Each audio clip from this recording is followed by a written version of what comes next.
Bienvenue sur Africa 24 dans cette nouvelle édition du 12-15. Voici les titres.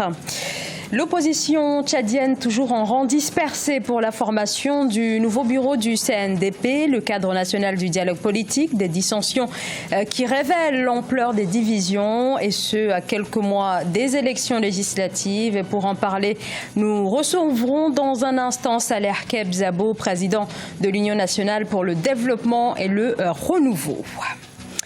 La dette publique gabonaise en recul de 4%, une légère baisse que le FMI attribue aux réformes engagées depuis juin 2018. La dette publique qui reste l'un des principaux goulots d'étranglement de l'activité économique. Et la sécheresse en Afrique australe dure et la pénurie de nourriture s'aggrave. C'est le cas notamment en Zambie où 2,5 millions de personnes sont menacées. Le gouvernement de ce pays refuse pourtant de parler de crise alimentaire. Mais tout d'abord au Bénin, où l'Église annonce suspendre durant quelques semaines sa médiation dans la crise politique. Une mission initiée au lendemain des violences post-électorales des 1er et 2 mai, après les élections législatives dans lesquelles l'opposition n'a pas été autorisée à participer. Les raisons de cette interruption momentanée de la médiation du clergé n'ont pour l'heure pas été avancées. Alors que le mandat de l'actuel bureau du cadre national du dialogue politique a pris fin le 24 juillet, l'opposition tchadienne ne parvient toujours pas à s'entendre sur ces 15 représentants qui doivent y siéger. La désignation a même provoqué une réelle fracture dans les rangs de l'opposition à quelques mois des élections législatives. Reportage signé Mahamat Ramadan. Après plus de 3 mois de tractations sans consensus, l'opposition est obligée de faire recours à la médiation du président de la République pour désigner ses représentants au cadre national de dialogue politique. Une situation qui a suscité des vives critiques à l'endroit des leaders de l'opposition. Mais la majorité, elle, estime que le processus de désignation des membres a été consensuel. Quel est l'intérêt pour que les partis qui ont aujourd'hui une base soient écartés et c'est d'autres partis politiques qui ne sont pas connus sur la scène politique qui sont représentés. Étant donné que la loi leur donne droit, il faut les rétablir dans leurs droits. Au Tchad, certains partis politiques de l'opposition ont contesté la liste des membres du cadre national de dialogue politique, publiée vendredi 16 août 2019 par décret présidentiel. Ils dénoncent la présence massive sur la liste des membres de l'opposition proches du parti au pouvoir. Ils craignent que ces derniers ne défendent pas véritablement les intérêts politiques de l'opposition. Nous avons aussi des partenaires qui nous observent. Le Tchad n'est pas seul, le Tchad est dans un cadre international et suivi. Et nous aussi, en tant que Tchadiens, nous voulons que ce que nous faisons, ce soit consensuel et que tout le monde l'apprécie et que nous allons vers les élections consensuelles, les élections acceptables. Si certains partis politiques redoutent une sorte de collusion au sein du cadre national de dialogue politique entre les représentants de l'opposition et ceux de la majorité, d'autres estiment qu'il faut gagner du temps pour le reste du processus électoral. Alors pour en parler, Saleh Kebzabo, président de l'Union nationale pour le développement et le renouveau, il est avec nous. Bonjour. Bonjour. Alors bonjour, vous faites donc partie de l'opposition, vous avez été pendant très longtemps son chef de file. Alors comment expliquez-vous ces divisions qui, on l'a bien vu dans le reportage, se jouent au cœur autour du CNDP?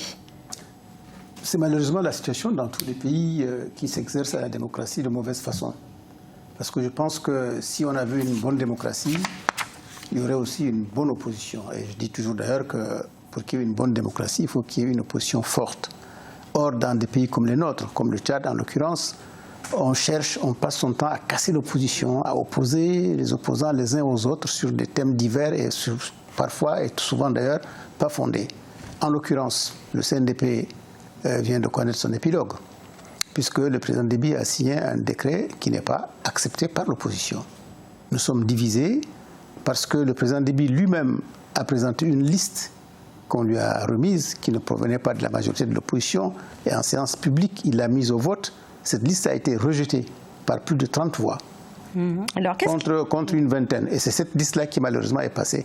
Donc vous voyez bien que si on parle de division de l'opposition, ça commence déjà là, devant le président lui-même qui l'accentue de cette façon. Alors qu'est-ce qui bloque exactement au niveau de la désignation des membres du CNDP? Quel est l'enjeu véritablement de cette désignation? L'enjeu véritable, c'est que, comme son nom l'indique, c'est un cadre de dialogue politique. Or, le dialogue politique, il n'en a jamais fait. C'est pour ça que certains, dont je suis, réclament sa dissolution pure et simple.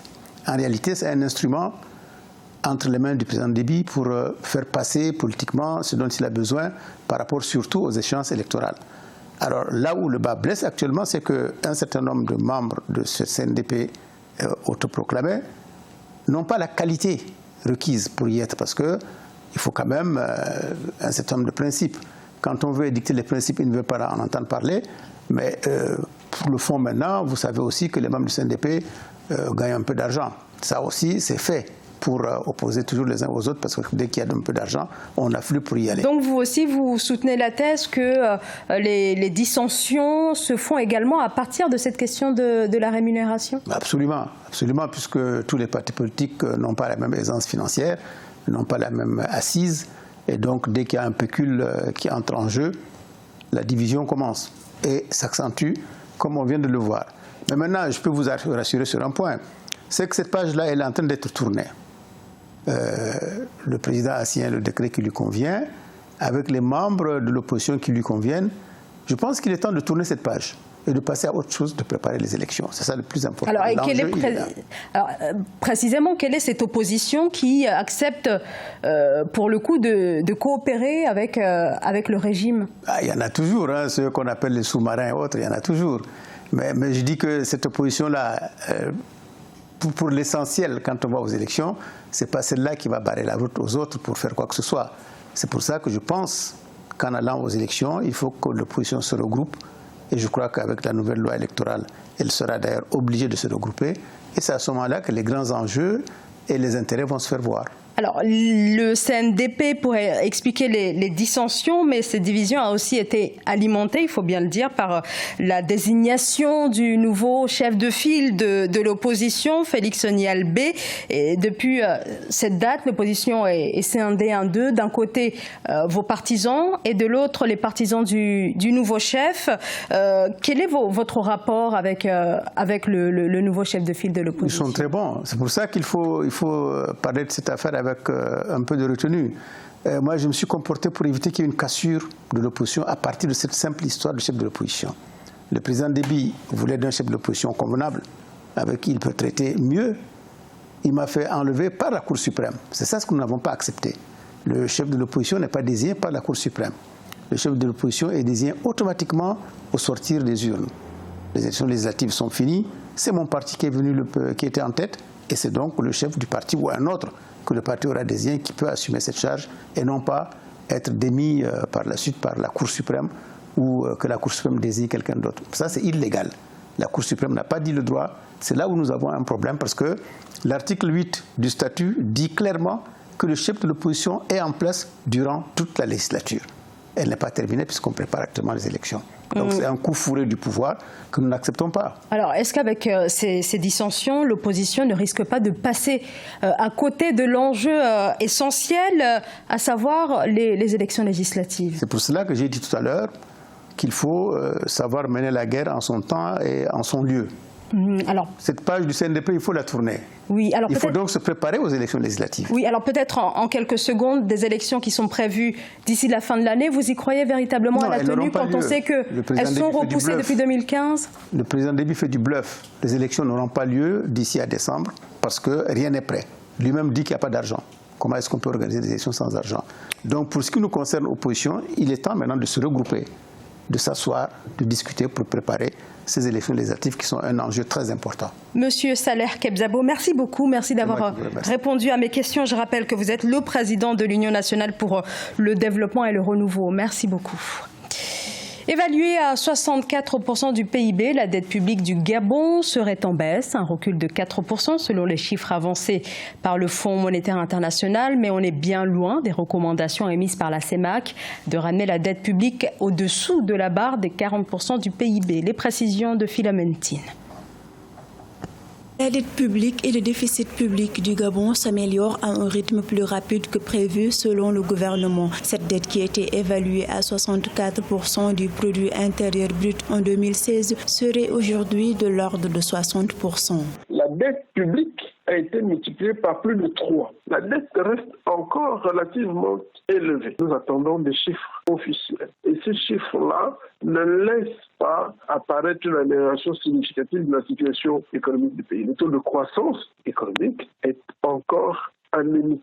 Il va sans dire que le programme de réforme de l'État et des finances publiques amorcé récemment a permis au Gabon de faire passer les effectifs de la fonction publique sous la barre des 100 000 agents en 2019. Une initiative bien perçue par de nombreux observateurs et autres partenaires financiers qui n'en demeurent pas moins inquiets en ce qui concerne le niveau d'endettement du pays. On considère que l'État a eu un train de vie supérieur à ce qu'il était normal de mener. Et donc, derrière, il faut réduire la dépense publique. L'orthodoxie économique voudrait que soit les recettes fiscales augmentent, soit les dépenses publiques diminuent, ou les recettes fiscales augmentent et les dépenses publiques diminuent en même temps. Le Gabon vise à réduire son endettement à 40% du produit intérieur brut à l'horizon 2021, un objectif ambitieux. À noter que la tendance à la hausse rapide du taux d'endettement du pays s'explique entre autres par la baisse mécanique du produit intérieur brut enregistrée suite à la crise pétrolière. La Zambie, confrontée à une vague de sécheresse, pourrait prochainement faire face à une grave crise alimentaire menaçant directement des millions de personnes. L'urgence de trouver des solutions est donc évidente, mais pas du côté du gouvernement qui refuse de parler d'une quelconque crise alimentaire. C'est un sujet de la rédaction. Le gouvernement zambien dit non à toute aide extérieure. L'État qui, dans le même temps, nie la crise alimentaire à laquelle le pays est actuellement exposé. C'est de la mendicité. Nous sommes une nation fière.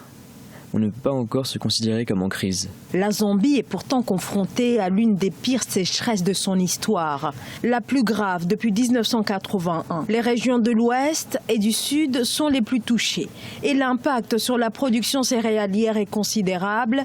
Le pays enregistre un déficit de 880 000 tonnes. Le gouvernement tend à nier un fait qui a été attesté par la SADC. La SADC est la communauté sous-régionale, elle ne peut pas mentir. Les experts de la région savent quels sont les pays qui ont été touchés par cette famine et ils ont inclus la Zambie dans cette liste. Donc le fait que le gouvernement zambien de dénier ce facteur laisse à réfléchir, soit qui ne veut pas faire découvrir au monde entier ce qui se passe à l'intérieur du pays, ou parce qu'ils ont des problèmes internes qu'ils veulent apprivoiser, ne pas laisser la communauté extérieure découvrir cela. Une situation qui ne cesse de s'aggraver. Plus de 2 millions de personnes sont menacées par l'insécurité alimentaire. Le phénomène pourrait se faire ressentir dès 2020. Mais aucune mesure de la part des autorités qui, au contraire, continuent d'affirmer disposer d'une quantité suffisante de maïs pour tenir jusqu'à la prochaine saison des pluies. Ce journal a été réalisé par l'ensemble de la rédaction. Merci de votre fidélité. Dans un instant, une nouvelle édition de l'actualité sur Africa 24.